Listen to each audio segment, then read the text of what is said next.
নমস্কার, গল্পকথকে আপনাদের সকলকে জানাই স্বাগতম। ডাক্তারি পড়ার সময় ছাত্রছাত্রীরা কঙ্কাল নিয়ে পড়াশুনো করেই থাকে। যে কঙ্কালটি নিয়ে পড়াশুনো করছেন আপনি, সেই কঙ্কালটি যে মানুষের ছিল, সেই মানুষটি যদি একদিন রাতের বেলা হঠাৎ আপনার সামনে এসে দাঁড়ায়, তাহলে কীরকম লাগবে আপনার? আজকের গল্পটি সেরকমই একটি গল্প। তাহলে আসুন শুরু করি আজকের গল্প। লেখক রবীন্দ্রনাথ ঠাকুরের লেখা কঙ্কাল।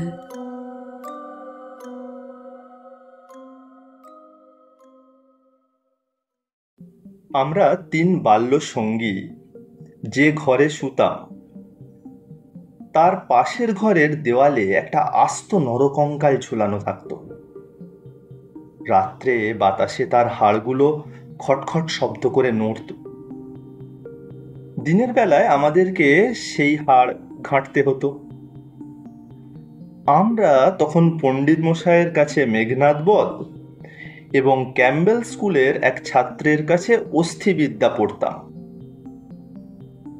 আমাদের অভিভাবকের ইচ্ছা ছিল আমাদেরকে হঠাৎ সর্ববিদ্যায় পারদর্শী করে তুলবেন।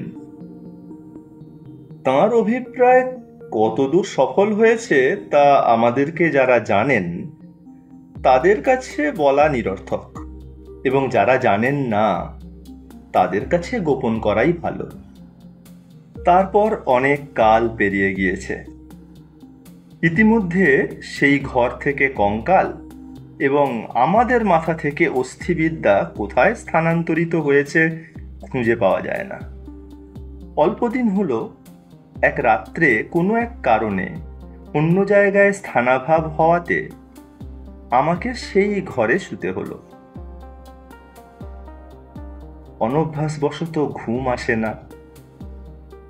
এপাশ ওপাশ করতে করতে গির্জার ঘড়িতে বড় বড় ঘন্টাগুলো প্রায় সব বেজে গেল।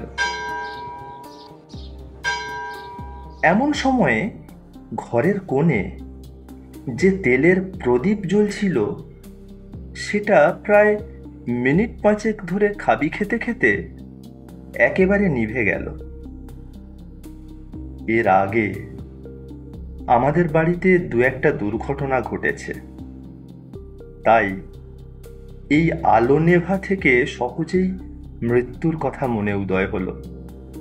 মনে হলো এই যে রাত্রি 2 প্রহরে একটা দীপশিখা চির অন্ধকারে মিলিয়ে গেল, প্রকৃতির কাছে এটাও যেমন, আর মানুষের সব ছোট ছোট প্রাণশিখা কখনো দিনে কখনো রাত্রে হঠাৎ নিভে বিস্মৃত হয়ে যায়, সেও তেমনি।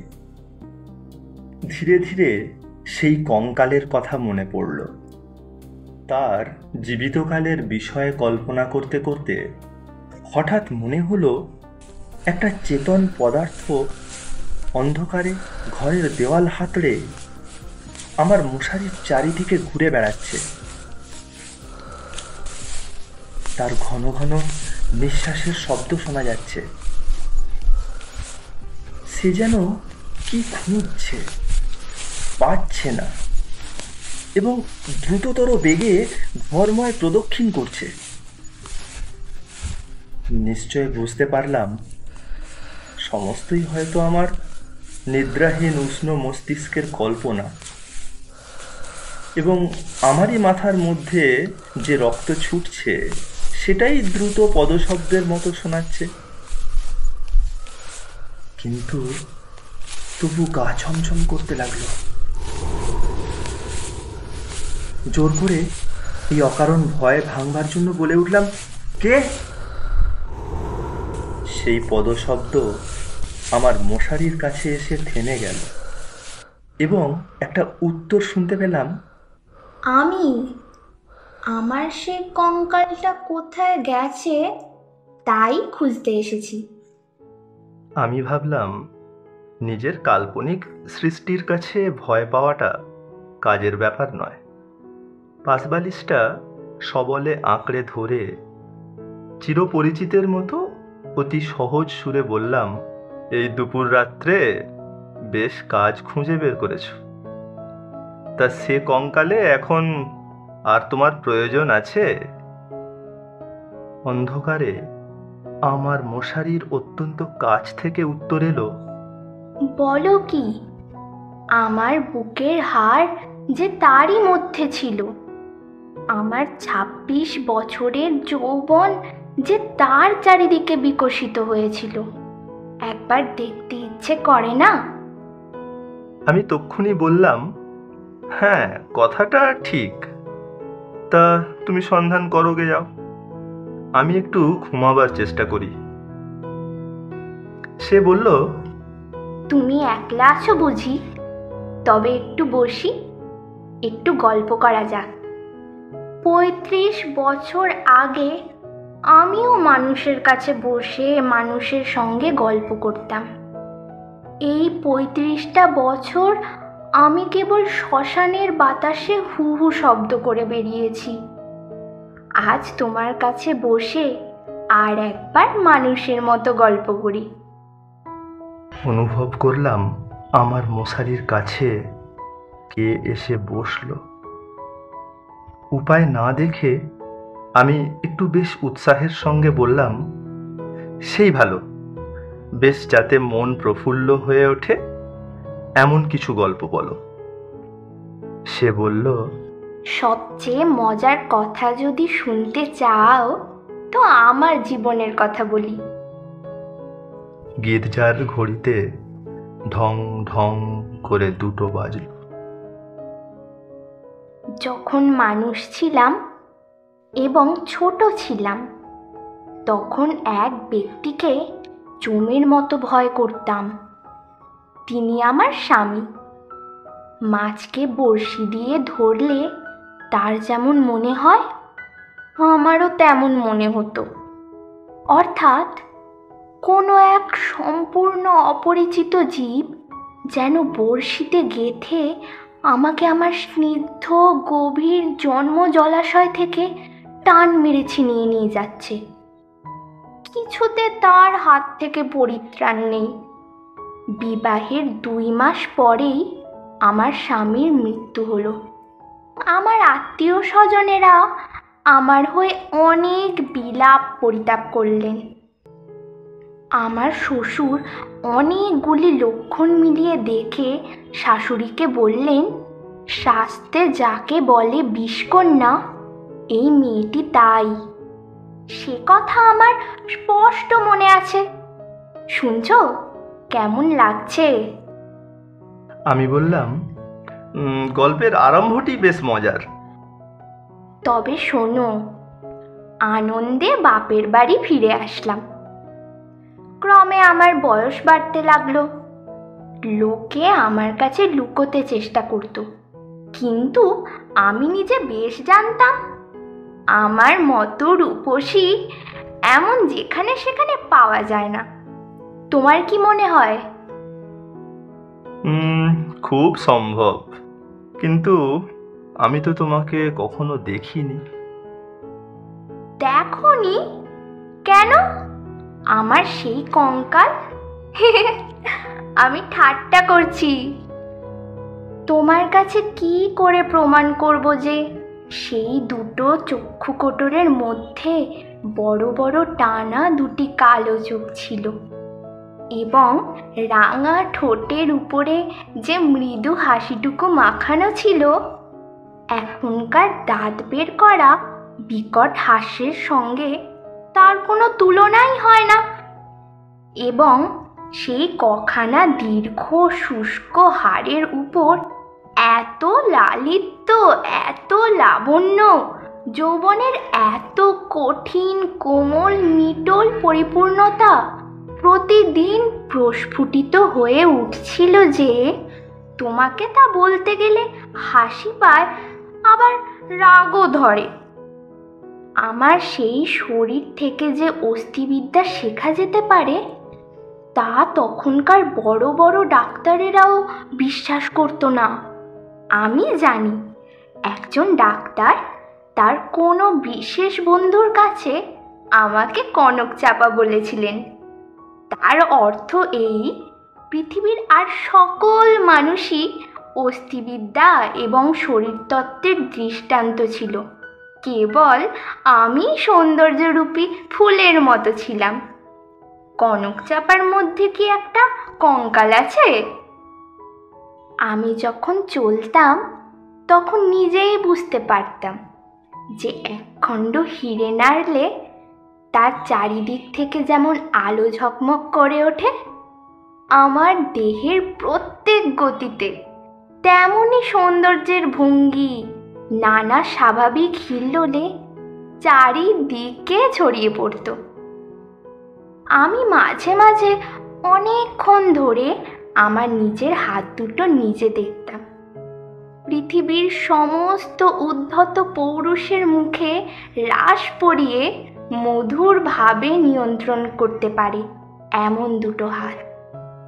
সুভদ্রা যখন অর্জুনকে নিয়ে দৃপ্ত ভঙ্গিতে নিজের বিজয়রথ বিস্মিত 3 লোকের মধ্যে দিয়ে চালিয়ে নিয়ে গিয়েছিলেন, তার বোধ করি এমনই দুটো সুডল বাহু, আরক্ত করতল এবং লাবণ্য শিখার মতো আঙুল ছিল।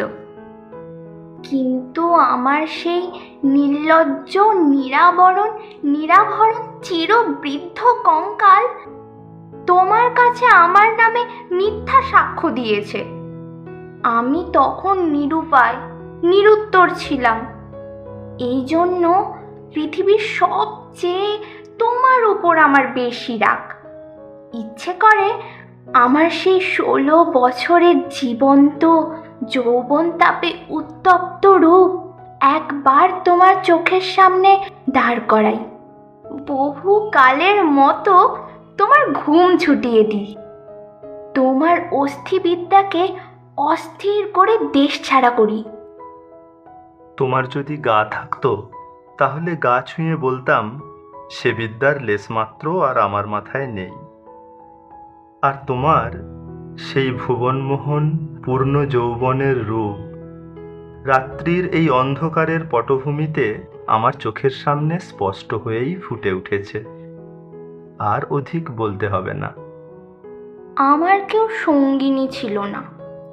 দাদা প্রতিজ্ঞা করেছিলেন বিয়ে করবেন না।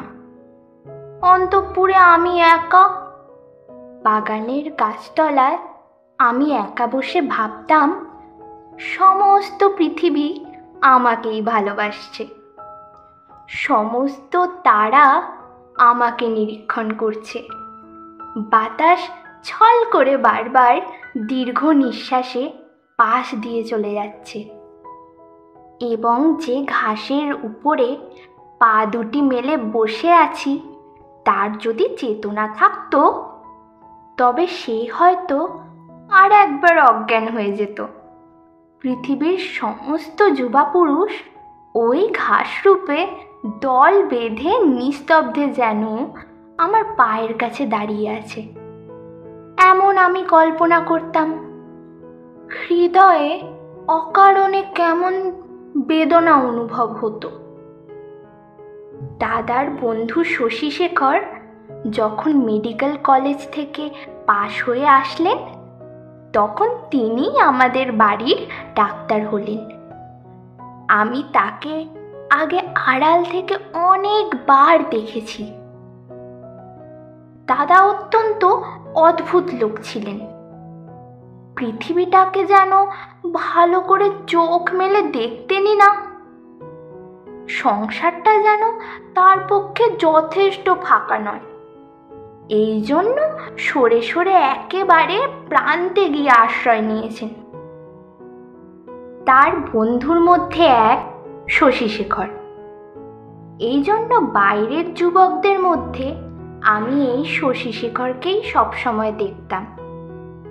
এবং যখন আমি সন্ধ্যাবেলায় ফুল ভরা গাছের তলায় সম্রাজ্ঞীর আসন গ্রহণ করতাম তখন পৃথিবীর সমস্ত পুরুষ জাতি শশীশেখরের মূর্তি ধরে আমার চরণাগত হতো।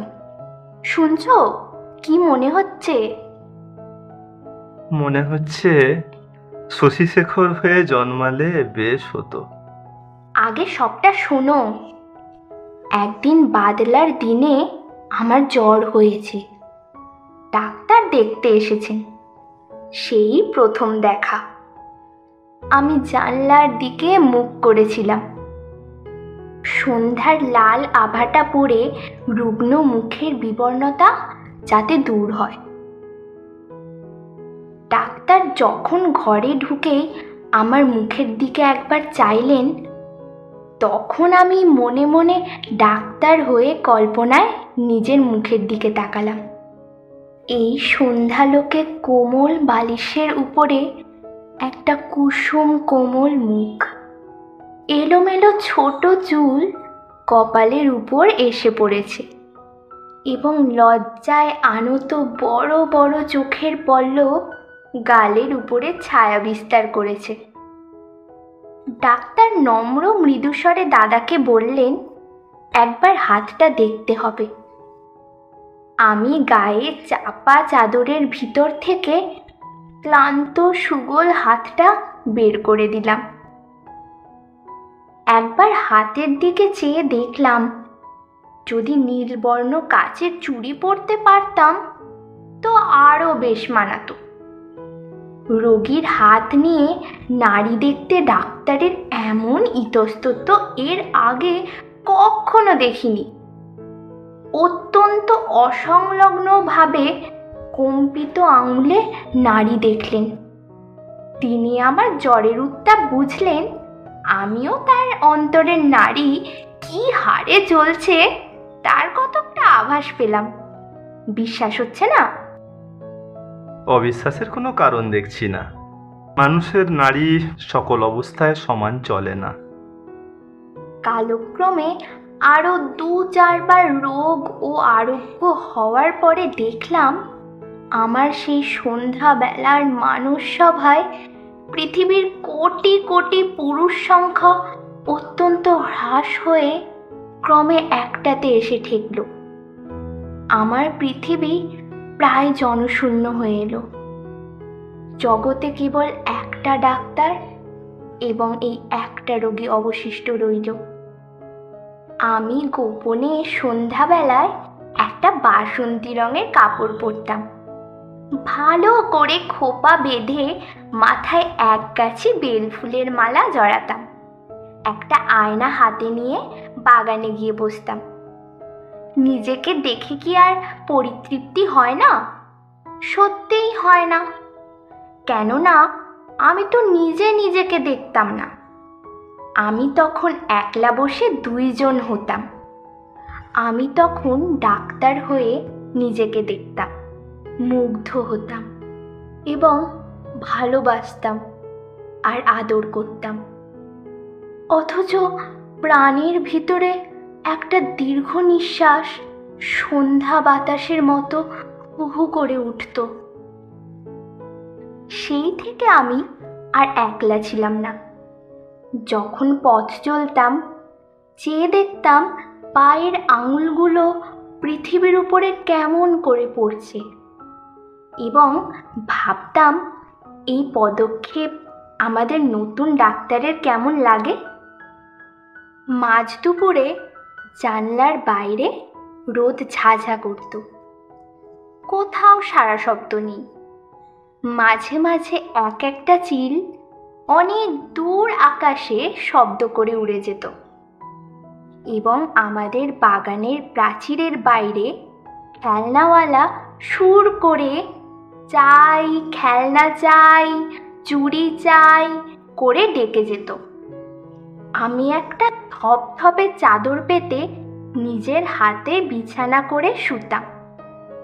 একটা বাহু কোমল বিছানার উপরে যেন অনাদরে মেলে দিয়ে ভাবতাম, এই হাতটা এমনই ভঙ্গিতে কেউ যেন দেখতে পেল, কেউ যেন 2টো হাত দিয়ে তুলে নিল, কেউ যেন এর আরক্ত করতলের উপর একটা চুম্বন রেখে দিয়ে আবার ধীরে ধীরে ফিরে যাচ্ছে।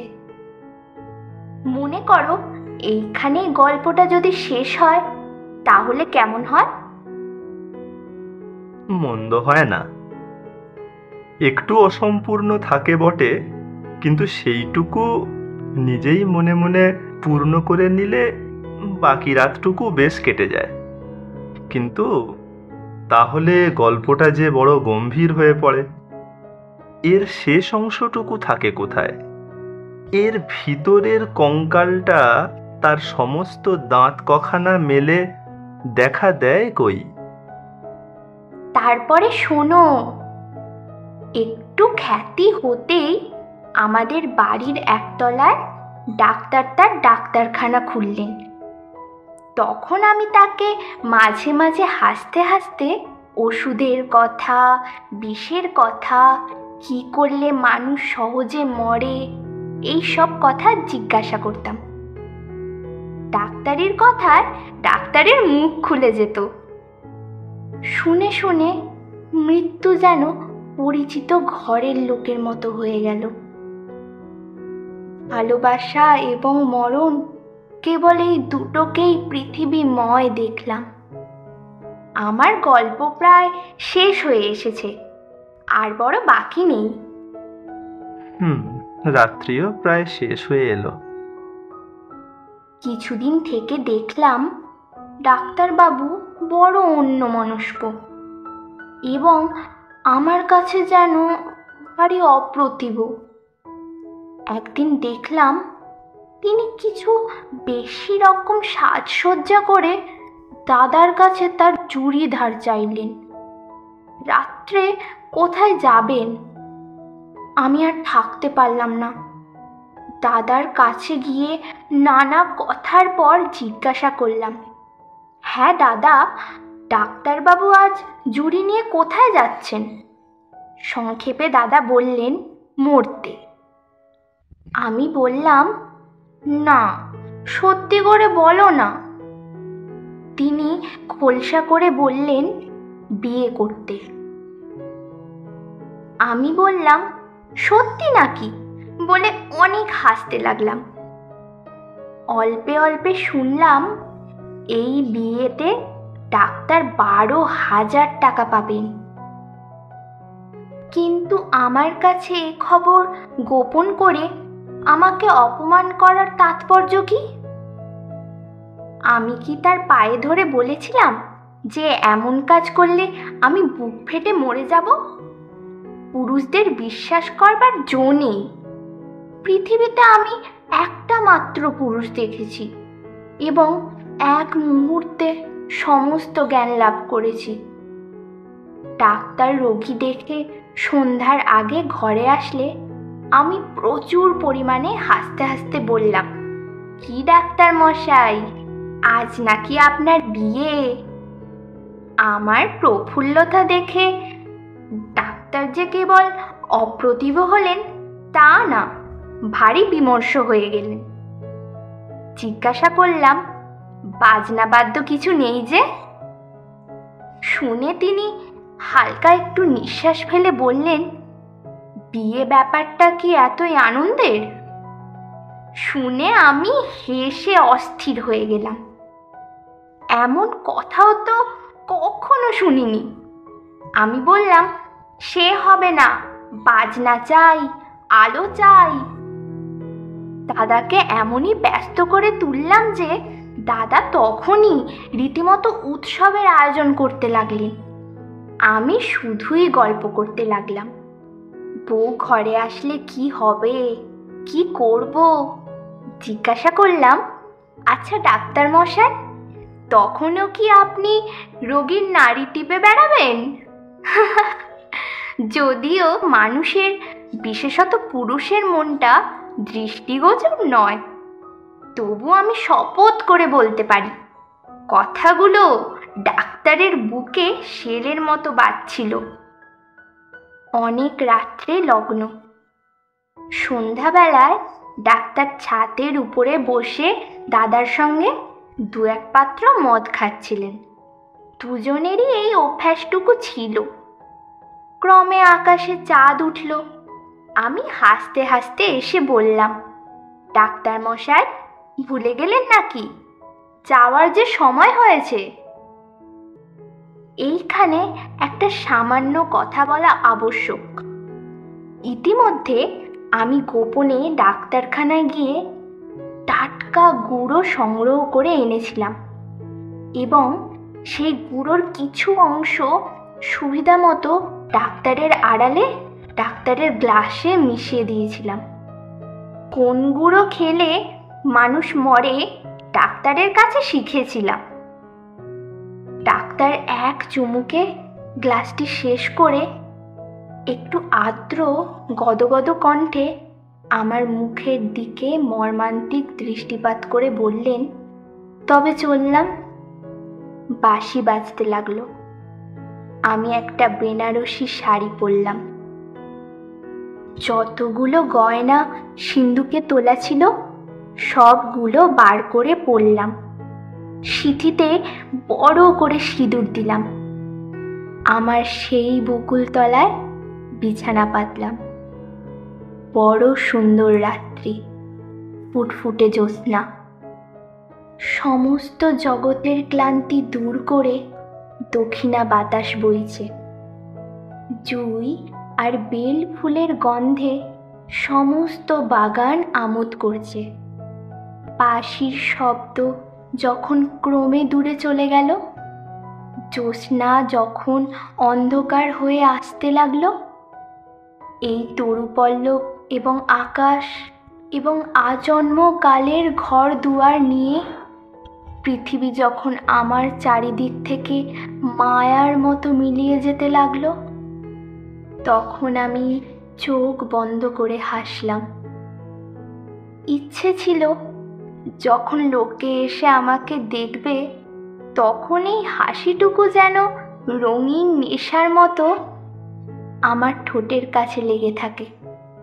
ইচ্ছে ছিল যখন আমার অনন্ত রাত্রির বাসর ঘরে ধীরে ধীরে প্রবেশ করব, তখন এই হাসিটুকু এখান থেকেই মুখে করে নিয়ে যাব।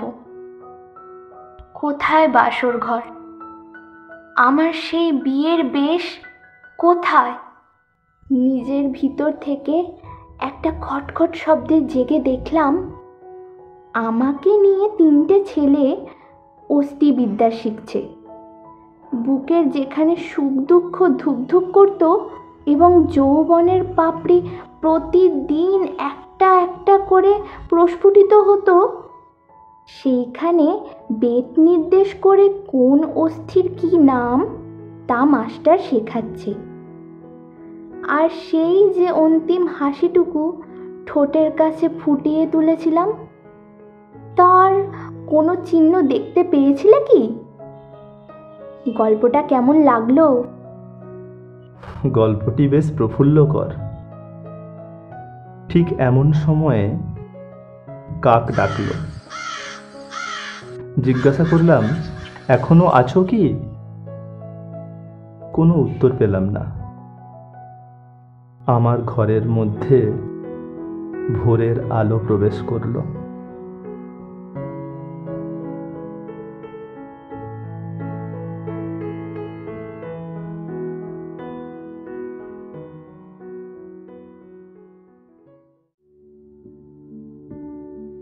শেষ হলো আমাদের আজকের গল্প।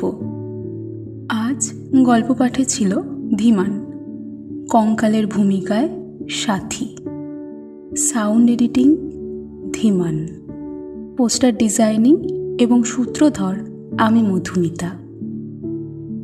আজকের গল্পটি আপনাদের কেমন লাগলো সেটা কিন্তু আমাদের জানাতে ভুলবেন না। যদি আজকের গল্পটি আপনাদের ভালো লাগে তাহলে লাইক কমেন্ট করবেন এবং আপনাদের পরিচিতদের সাথে গল্পটি শেয়ার করবেন। আর যদি চ্যানেলে নতুন হয়ে থাকেন তাহলে চ্যানেলটি সাবস্ক্রাইব করে দেবেন প্লিজ। নিয়ে আসবো আরও একটি নতুন গল্প। ততক্ষণ সঙ্গে থাকুন এবং শুনতে থাকুন গল্পকথক।